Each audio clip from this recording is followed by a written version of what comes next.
Open.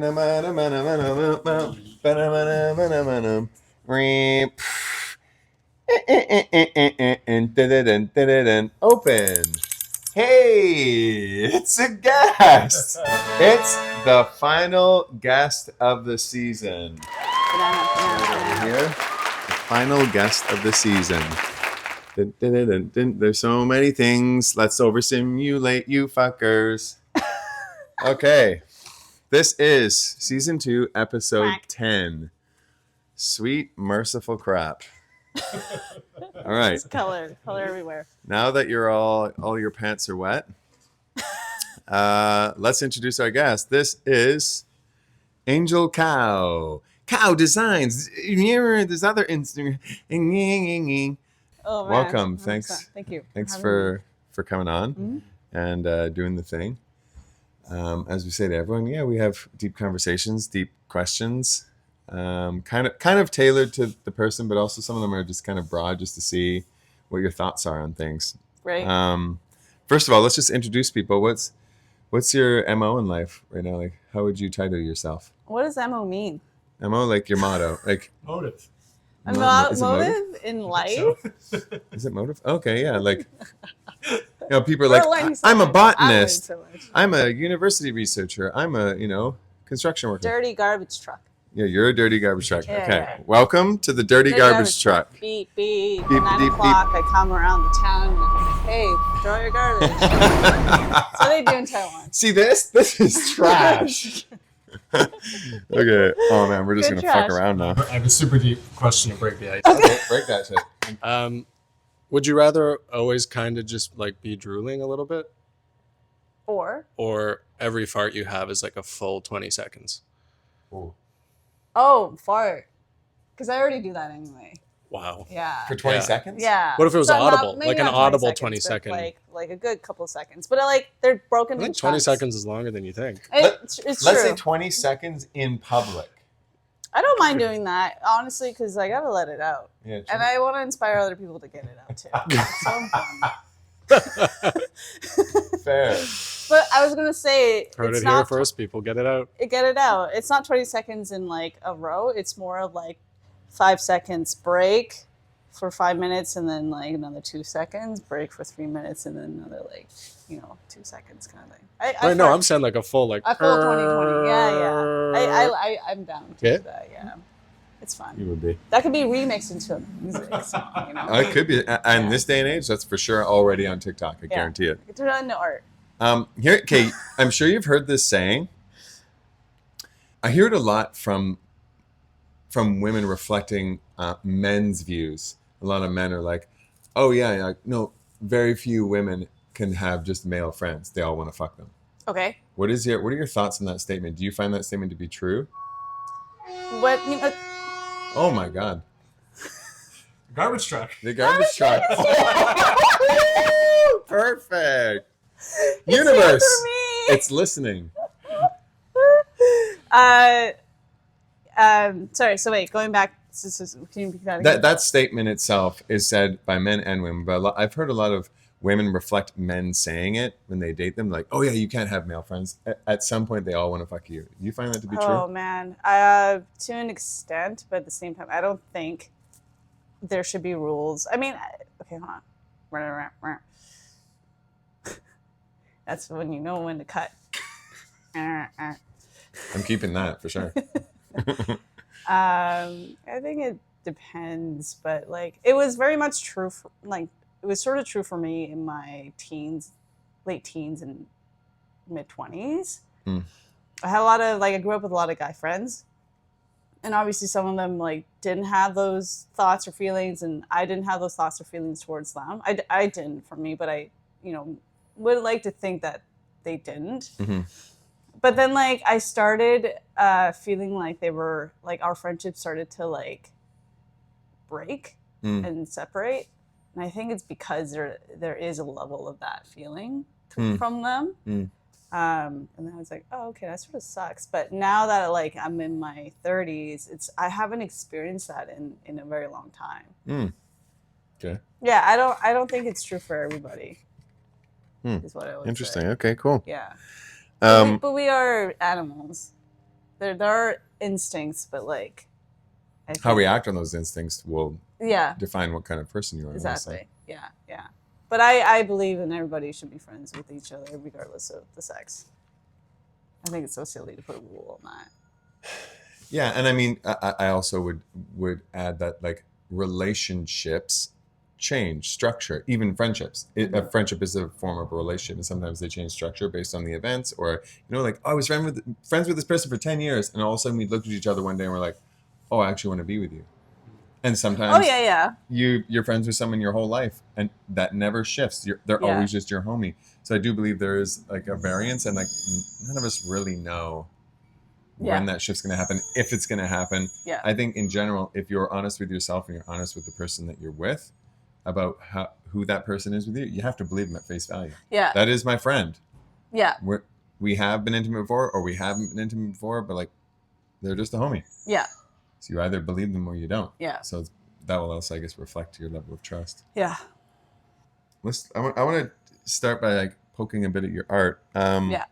What is your favorite part about being an artist, and what is your least favorite part about being an artist? My favorite part of it about being an artist is I got to be pretty wacky, and I have all these ideas in my brain. And sometimes I don't really know what they are until I start making them. Mm. And they actually, a lot of my art is pretty much like that. I go with the flow and let it like come through me and onto the canvas or paper. Mm. So I really enjoy that, the curiosity and also the unknown of what might come out. And the challenges. Well, I don't know if I enjoy the challenges of like turning something in my brain into reality, because sometimes it's not like exact, and if it's not exact, my perfectionism gets my ego gets really like challenged about that. The thing I don't like is this part sort of sucks because there is the financial aspect to it. Like if I want to live in this world, in this life, and be able to like sustain my living, I have to make some kind of income, and art is sort of hard to do that. Mm-hmm. Yeah, although I would say where we are right now, it's a lot more open than before. Yeah, it's a lot more possible than before, which is nice. Yeah. Say more about that. With the internet, being able to share my work, not just my work, but seeing other people's work too. Other people get to share their work, and we all are now like able to see each other's talents and brains and how everyone works and what we're able to create. And that's very inspiring. I'll be able to grab a lot of reference and resources and turn it into remix it into my style and birth it into something new. Or like different. So then at now that we've established that you're at this like professional level and living a livelihood and making an income from it, how does like practice and or play show up? Practice or play versus like practice or play show up. I get to now have the time to dabble in a lot of things, and that could also be like a problem too, because now my focus isn't siloed into one or two things. It's now expanded to so many things, and I have to like figure out how am I gonna put time into each project. So for example, I started picking up woodworking, and that's a whole new medium. Keep talking. No, keep talking. I made a clock. It's a new skill set, and it's like new materials I have to buy, and like new softwares I have to think of, and like all these tools that now I have to think about putting into my apartment, or do I go to a lab that already has these things? So that's like that's a whole new world I'm getting myself into, but like that time could be put into the thing I really want to work on right now, which is murals, like large scale art, public art. That's what I want to focus on. And then there's like the merch side of things, where I love making merch and apparels and like silly little things and greeting cards. And then there's like ceramics I like that's a whole new world. And I'm like, okay, then there's like painting, and then there's like live live art, and then there's workshops, and then there's like all these different things that I could really put my like hands and feet into. But it's really about just like, now I gotta figure out, actually, no, wait, I need to focus back down to like two things. Yeah.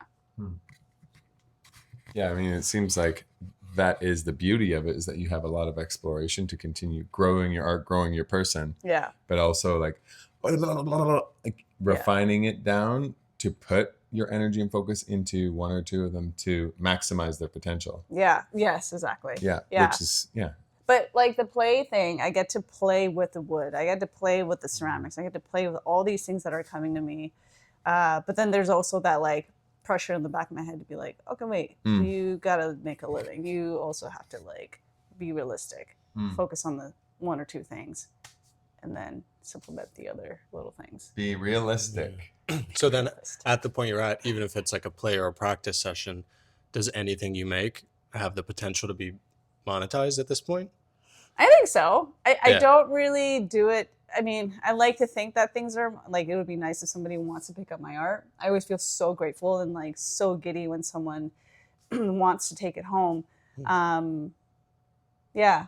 But like, I don't really create with the intention of like, is this going to sell? Right. Yeah. Okay. Yeah. Not all the time. Sometimes I do. But like, for example, when I did the woodworking, I was just making these because these are characters I already have drawn in my like digital artwork in the past, and I just want to turn into like wood. And I made this hot dog, like a dog in a hot dog costume, and turned that into a clock. And someone really, really like, I had my first showcase, and I showcased these, like, where's my banana?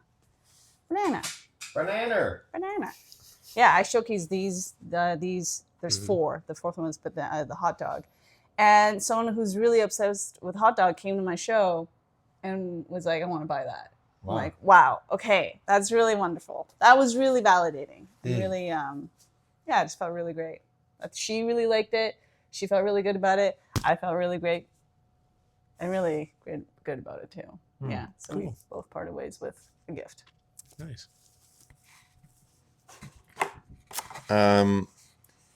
What are your thoughts on finding purpose in life? And do you feel that you are finding your purpose? I think at this point in my life, I think the strongest direction I've felt is towards art. Making art, whatever that may look like, creating art, inspiring other people to be creative and draw from their inner self, inner child. I think that's my purpose for now that I've found. Yeah, that is very clear. I've done ceremonies where like I would ask the question like, what am I doing here? And a lot of the answer that comes back is just keep creating art. Yeah, and that it made sense to me because I've been doing that since I was 6 or 7, and it was the one thing besides PE that I was really good at, is making art, and that I was always drawn towards, and I always felt really excited to do. Whereas like everything else with like science and math, I find them really interesting, but my brain can't seem to hold or understand those concepts as well as art. Yeah. Does that answer your question? Yeah, I mean, there is no wrong answers. We're just poking. Great. If you could look at if you could look at all the different versions of yourself across cities, relationships, creative places, which parts have stayed constant, and what pieces have you let go along the way? Oh my God. Oh man. The part that I've let go is the inner critic. Like, I'm still working on this, but the inner critics, and the low self-worth and the low self-value part of me, the parts of me that like are scared. That's what I'm really working on. recently, and it's been so hard, is to lead with love more than I lead with fear. I've been leading with fear a lot of my life. So yeah, so that's what I'm really working on, and also inviting anger into my life a little bit more, because yeah, finding my edge and showing my edge helps me create boundaries that I've let other people and myself pass through, and it's been unhelpful in a lot of situations with relationships and friendships and just ships in general. Yeah, Loving anger. That's an interesting concept. yeah, leading with love and showing my anger. Ah! It sounds like passion. Yeah, like what does leading with love look like to you? Like for an audience member to hear that and they're like, "Hey, leading with love. What does that mean?" Actually, yeah, that's a good point. I don't even know. I'm joking. What is that? What does that look like? Well, there's fear and there's love, and it's like, am I making a decision based on fearing of loss, or fearing of like not having enough, or thinking like let's say, for example, create a financial situation, like, hold on, just let me think of an example. Okay, yeah. So for example, if I want to enroll myself into a program or a coaching program, and that program might cost like $10,000, and but like I really want to do it, and I feel this calling to do it, but like this fear of like, it's going to drain your bank account. What if you don't make that money back? What if like this person doesn't give you what you're looking for? What if it's just like not a good ROI? That's like, from my understanding, that's leading with fear. And then like I don't take that program, and I'm just like stuck in this area. Not stuck, but I'm just like here. Versus leading with love. Oh, I thought there was a bird. Oh. I did warn you. We are Aspergery. Birds do come and say hello to us. Yeah, there's a bird. It specifically came and waved. Versus leading with love is like, this is what I feel called to do. I feel inspired to do this. I have this belief that this person will help me, or this program will help me take me to the next level. And this is the time where I feel really strongly towards doing that to get to the next level. So that's leading with love. Versus leading with fear is like, I don't want to do it because of money. Money fearing. Loss. Whereas this is like gain. Positive. And also just not worrying about the consequence of what may be lost in the gain. Right. Like, oh, if I just take that on, it's going to support me somehow. Yeah. It will somehow fill your cup, or bring a person, or bring monetary value, or the people I'll be meeting. Yeah. The community I'll be getting myself into, and which I guess you've been able to see in what I've seen your art career up until now. I've seen that happen. And the more that you get out there, the more people see you, the more they're like, "Oh, I just love your vibe, your art." Because your art is a reflection of your vibe. Right. Yeah. It is the internal reflection. Yeah, it's been a really it's been a lot of learning, growth journey about myself and how I interact with people, and also the worth and value that I get too with like now starting to show my art, because I never really showed my art before my 30s. It was only after my 30s that I started to show my art more. And then all these dancers that I've been dancing with for like since in my early 20s, they're like, "Oh, I didn't know you do this kind of stuff." I'm like, "Oh yeah, I know in my brain I've been doing this," but they don't. Art forms are quite secular, I find. Like, everyone in your painting world probably has no clue you can move your body that way. Right. And everyone in the dancing world's like, "What? You do art?" Yeah. I find arts to be culturally quite secular, which is hilarious, because you would think most people who are good at painting probably have some other thing that they're really good at. Most people who are good at moving probably have another, like, I'm good at poetry, or but we think like, oh, this is the definition of. I have found that too, and it's really hilarious. Yeah. When you reveal that, they're like, whoa, there's more to you. Yeah, and it's fun. It's yeah. Cool. Yeah, I enjoy it. Well, staying on the path of those elements of change that have happened in your life. If you could speak to yourself during a turbulent time in a previous relationship, what advice would you give yourself as the person you are now? Two things. Tap into my anger more. Just really start listening to my anger, because I did feel anger in those moments, but I didn't really show it because the people pleasing part of me wanted to like smooth things out. The second one is really believing in myself. Just believe that like my intuition is right, and believing that these thoughts that I have is also valid for me to feel. So yeah, believing in myself, and just also showing my like just validating my anger. Yeah. Now, what has allowed you to believe in yourself more? Has it all been internal, or has there been external forces that have assisted that? Both. It's man, it's belief can be so broad too. Like belief in my art started because when I started showing myself, people seem to be really drawn towards the things that I create. My personality, when I started showing my quirky side, people really enjoyed it and think it's fun and like silly, and I feel like people are drawn towards me, or like, and I also feel drawn towards people who are quirky and silly too, who aren't afraid of being themselves. So that instilled my belief more in myself, of showing up fully in my art and also who I am. And what are the other ways? I don't even know, but only you do. Yeah, I forgot the question already. Oh, it's okay. It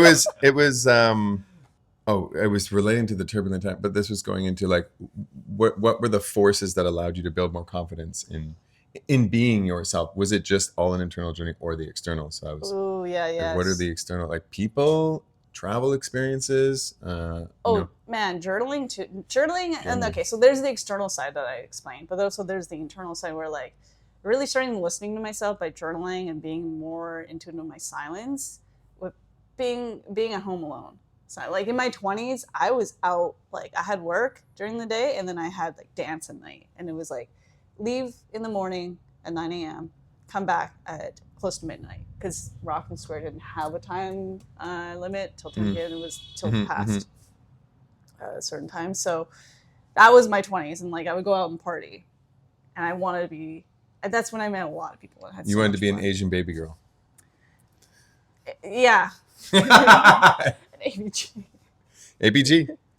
Yeah, pretty much ABG with a side of like coleslaw. But yeah, now that I'm in my 30s, it's like, wow, I find silence so much. There's so much preciousness in being silent at home and spending time with myself. Especially because I live next to a train track and just noise all day. So when there is a moment of silence, I'm like, oh, I really like this. So yeah, but other than that, meditating, journaling has really helped me dump whatever's in here to out here, and so it doesn't really live in here as much anymore. Yeah. Interesting. So that really helped me instill my belief in myself. Do you have a journaling method? Morning pages. Yeah. I think is so cool. It's cool. So cool. Yeah. I find so helpful. Because just dumping whatever's actually, it's because of my dreaming. Like I dream visually like almost every day, and I like that's when I can like spew out in my journal. Sometimes I feel like this is pretty crazy, where I'm just literally like writing words. I'm not really thinking about it, and because it's already written. I don't know how to explain that, because I already saw it. Now all these stories already have played. I'm just like rewriting it out on my story. I don't have to think. I just like write it all out, which I think is really interesting. 3 pages in the morning, just dump. Nice. And like a garbage truck. Like a garbage truck. It's called the callback. Like a garbage truck. And then again at night. Yeah. Oh, cool. Nice. Yeah. Yeah, full circle. I like that. Yeah. It's almost like talking to somebody, because like I find that I find so many new perspectives when I'm talking to somebody, but I don't have someone to talk to all the time.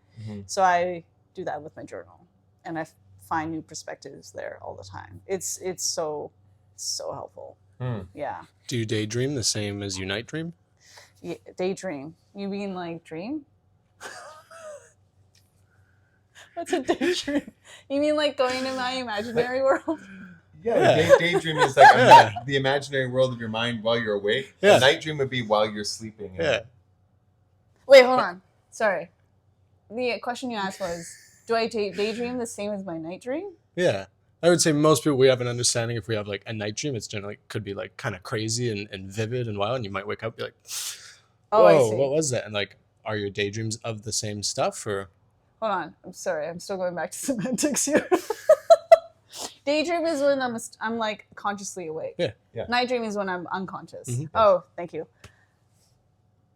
Is it the same? Yeah. No. Holy shit. Night dream is like I have no control. Daydream I have control to an extent. Yeah. So it's very different what comes in and what comes out. And the feelings that I feel. Holy crap. Like in my night dream, I had a dream that is awful. I dreamt that my partner died.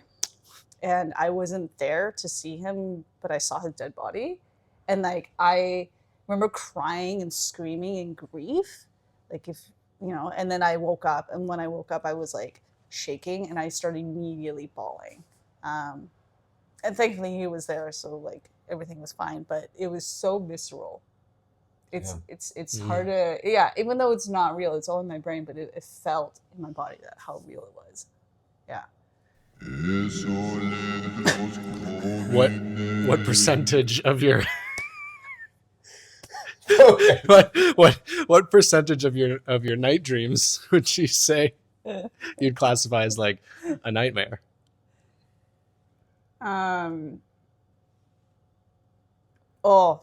Bugs. I hate bugs. Ooh. I freaking hate bugs. I don't know, and I don't know where that comes from.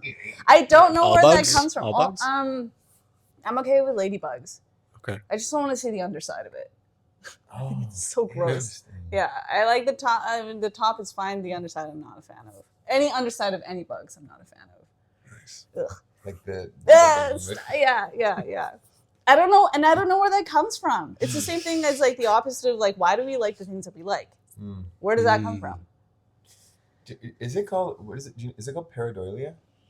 Is it the holes? Yeah, the holes. I thought isn't that started with a T. trypophobia? Yeah, there you go. What is it? Trypophobia? Yeah, trypophobia. Yeah. Trypophobia. I don't like that. If you, I'm gonna. That's like seeing like a I'm lotus. gonna put it here. She won't see it. You won't see it. It'll just be on the episode. Trypophobia is a phobia of things that are like holes, and I think the research it makes me itchy already. I think the research about it is because, there's a warning here. You may or may not like this, so you might want to just like forward this. Trypophobia is the phobia of, and they think that it relates to something to do with plagues. So historically, when plagues and really bad viruses swept through humanity and killed people, when you saw like little holes or like that on someone, it would go, no, that person's sick and I can get sick. So I have to keep away from that. I have to resist that. I have to burn that. You know, that feeling of like, I hate that. Yeah. Came to as a survival mechanism. Some people don't have it. Some people like me, I get a mild like, and some people are like, turn that off right now. Like they'll get violent. It tripped me out when I learned that. I was like, oh, whoa. Yeah. Anyway, so going back to the nightmare, usually anything to do with bugs. I just want to wake up. Anything to do with like, I guess something negative, harmful towards me or someone I love. That's a nightmare. I don't really often dream about monsters or zombies or anything like that, thankfully. It's usually... Do they ever become pieces of art, things that you dream? Sometimes, yeah. Yeah, I feel like a lot of the things that I create is drawn towards, inspired by the things that I see in my dreams. Yeah, I would wonder, like, these are pretty zany. Obviously, you can see the thing behind you. It's pretty and it's all over the place. It explains my brain. Yes, this is her brain. Isn't that a good-looking brain, everyone? That is a good-looking brain. It's all over the place, but there's a central theme, which is stay here. There's a central theme that she's legitimately insane. That's what the inside of a garbage truck looks like. This is the a bunch of things all together, but it's a beautiful shit mess. So you've also so I want to touch a little bit on your dance stuff because we haven't really gone there. And you've traveled quite a bit for it now. Yeah. what is the feeling inside of you that makes you want to grow in that art form? Like, what is that really for? Like, It's how does that so serve you? crazy. Yeah, it's so crazy. My interest and love for dance. It's like it's so hard. I don't know how to explain it, but like when you hear music, it's like it has to do with music. When I Hmm. hear music, it's like immediately my body just wants to move to it, and That's the anger, the punching. Continue. yeah, in my dance, my expression. Yeah, the pop. Yeah, literally. Yeah. I don't know what makes me want to do it. It's just there, and like what makes me want to grow is I mean like looking at other people dance. I want to be like that, so that I can The look like of it or the feel of it? both. I want to Hmm. be able to learn that technique, so then I can put it into my body and like turn it into my style and learn to move music with it. Hmm. Um, yeah, it's just like a visual storytelling, but with your body. It's the Hmm. same with this stuff. I can't Hmm. explain it. It just comes out, and I want to just do it. Hmm. Yeah. Oh, so the connection with people that I make too, right? Like just being part Yeah. of the community. Yeah. As all three of us, for reference, I think we've spoken before. We all are in. Dance. Yeah, dance is a part of our lives, whether it's professional or not. Like, Mhm. not at all for me, but there's just something really special about that community of people and that growth that it's eternal. Like we've seen people in our communities that are old men and women now that still do it. You know what I mean? Like the OGs. Yeah. You know, like they're and man, it also is a health choice. How huge. Like, Yeah. Learning to it's the brain and the physical health, yes, it's right? Like both. Yeah, learning to like tutting is I it's know. hard for my I know. brain to comprehend, but I like know. it's such a good mental exercise. Um, It's so fun to learn what your body can do. I find it so fascinating hmm. what your mind and your body when combined can bring and produce. Like acrobatics and athletes, like these Hmm. people are when they get to that master level, it's Yeah, like this is and like crazy. what different music Martial does to arts. you, because different music brings out Yeah. different movement. Like, you don't do the same patterns for at mastery level, you don't do the same patterns for every sound. Every sound kind of prompts something new and unique. Yeah. Yeah, exactly. And music evolves too. Mm. And as it evolves, how are you as a dancer going to evolve with it? Hmm. Yeah. So It's fun. you being an artist, let's just title you an overall artist because you have a bunch of Yes. facilities. Have you found it difficult to have long-term relationships, or have you found it difficult in relationships to express freely or let that side be seen or understood? Have you found people find your way of living difficult? Yeah. Yes. Yeah. Expand on A that. lot of that has to do with, well, me feeling unaccepted or misunderstood, because sometimes I'm all over the place and I don't have a lot of clarity, and it takes me a little bit of time to process and really come to like, clarity. Also, the instability of like my routine, and instability of my income, and instability of my moods too. Instability of my moods, but like You're unstable. I'm unstable. But I can be moody, right? And like it's a I guess I mean that sort of ties into being an artist, but also ties into like my childhood way of being, like how I was how I was brought up. Yeah. Has to do a lot of like my self-worth. It really comes down to that too. Yeah. So I would say like I don't know if it's so much being an artist so much as like my childhood and how I've been dealing with those traumas. Yeah. It just so happened I'm an artist. Interesting. Yeah, that's just. I mean, it seems at this point like it's essential. If you weren't able to express these things, Right. like on paper, on wood, or in movement, like, yes. that would probably be very unhealthy.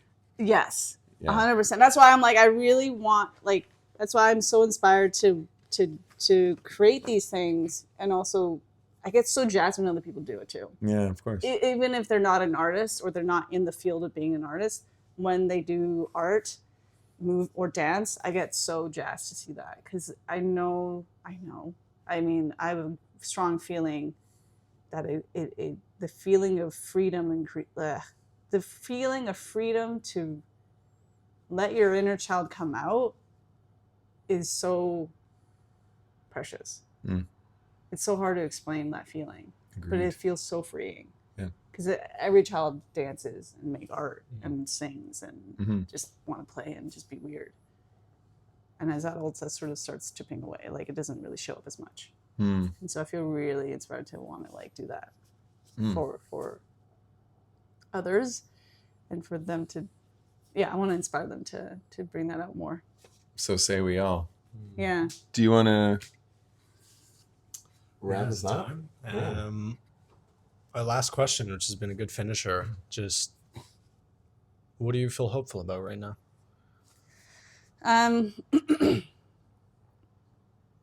Could be in yourself, it could be in the world. That one's a hard one to wrap my head around. What do I feel hopeful towards? I feel hopeful.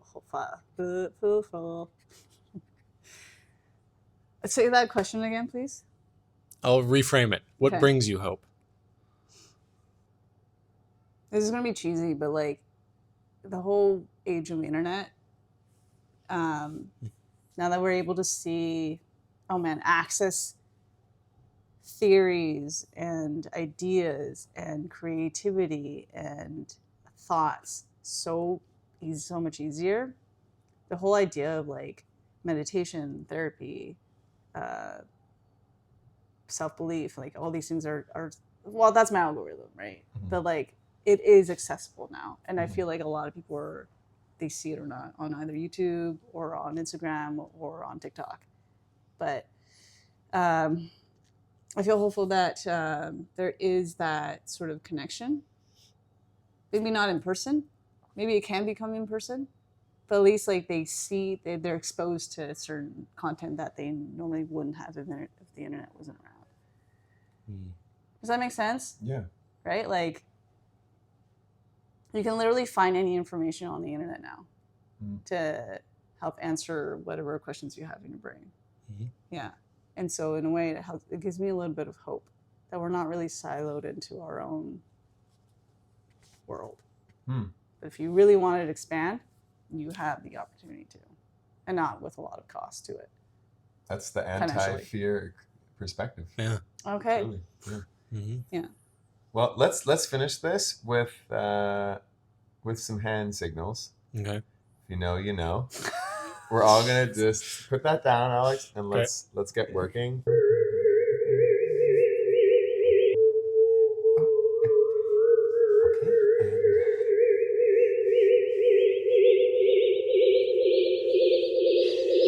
Peace.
Open.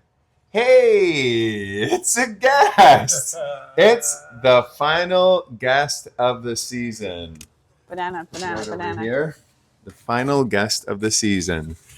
Dun, dun, dun, dun, dun. There's so many things. Let's oversimulate you fuckers. Okay.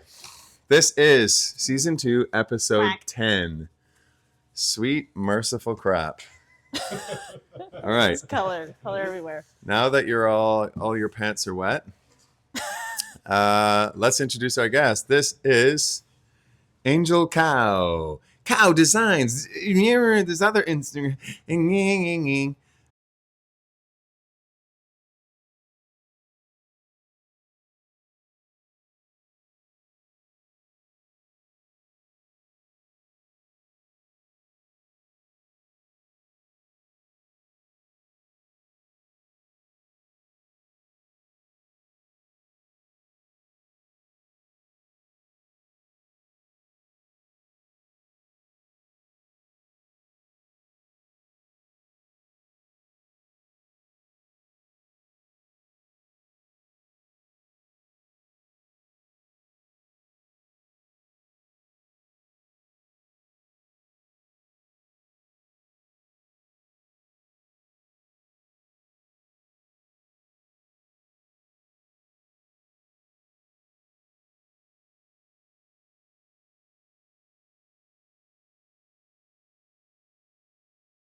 The part that I've let go is the inner critic. Like I'm still working on this, but the inner critics, and the low self worth and the low self value part of me, the parts of me that like are scared. That's what I'm really working on recently, and it's been so hard. Is to lead with love more than I lead with fear. I've been leading with fear a lot of my life. Um,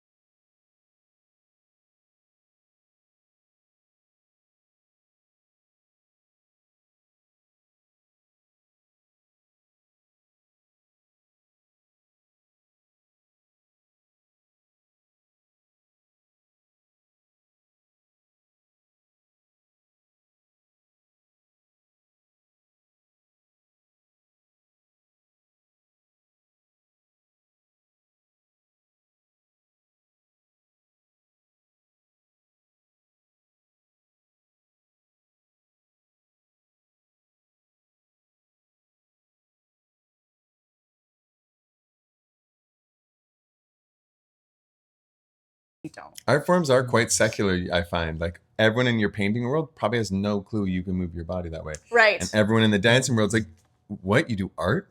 Yeah. I find arts to be culturally quite secular, which is hilarious because you would think most people who are good at painting probably have some other thing that they're really good at. Most people who are good at moving probably have another, like, I'm good at poetry or, but we think like, oh, this is you. This is the definition of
It's hard to, yeah, even though it's not real, it's all in my brain, but it felt in my body that how real it was.